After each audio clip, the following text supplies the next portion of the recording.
In this video, I'll be showing you how to use the iPad SoundPrism Midi app to play the MicroKorg. So here are the accessories that you will need.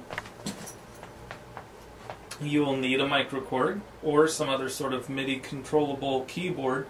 Now, we're not going to be using a computer at all, so this isn't for DAWs or anything else like that. So it'll just be iPad and some sort of MIDI controllable synthesizer, whichever one that is. It shouldn't really matter. But then we'll need an audio interface. So I've selected the USB or the M Audio Midi Sport Uno, which is this thing here. It has a USB connection on one side, and then your MIDI in and out on the other. And then you have your iPad camera connection dongle. Now when you buy the camera connection kit, of course it comes with two units, one the SD card reader and the other one the USB reader. We'll be using the USB reader for this one. Okay, and then your iPad using SoundPrism Pro. The free SoundPrism app will not work for this. Okay, so first we'll need to connect the camera connection dongle to the iPad. So it fits in like that. And then let's go ahead and fit the USB MIDI interface into the camera connection kit. Like so.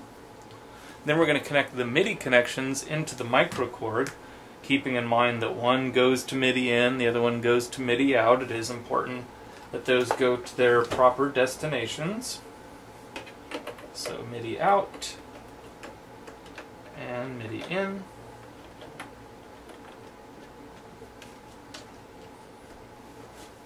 And we're connected.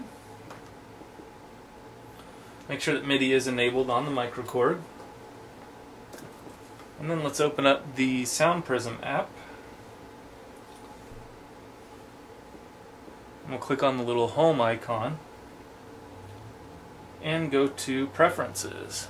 Get a little closer here.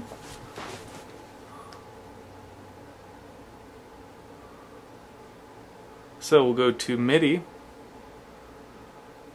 and Sources and Destinations. And so it should recognize it automatically. You see it says USB Uno MIDI interface, and see that's listed as being on. And then also, so it's send and receive. We have USB Uno MIDI interface. Make sure you can see that.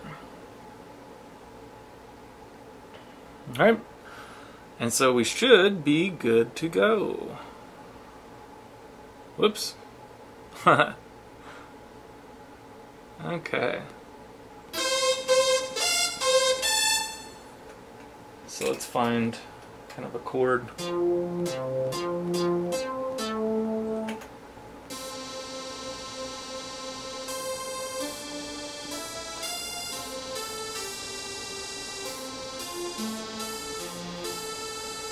Now, one thing to keep in mind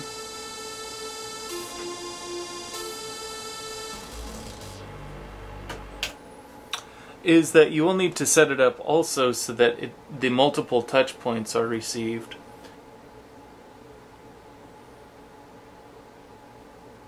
Assign MIDI channel to touch point, yeah. So touch point 1, channel 6, touch point 2, channel 6, touch point 3, channel 6, touch point 4, channel 6. And so every time you touch, of course, then it will send it to the MIDI channel. The reason I have channel 6 on here is because that's what the MicroKorg is set to. So you can set it to anything you want. Now keep in mind that the MicroKorg only has a 4-voice polyphony, meaning that you can only play 4 notes at a time. So with the SoundPrism app, which gives you these enormous chords, you're not going to be able to play every note that it's sending to the MicroKorg, which might result in some problems. And it might result in some weird slide sounds. Like that. So it's not just adding on notes to the ones that you're already playing, because it can only play 4 notes at once. Of course, you can play fewer notes.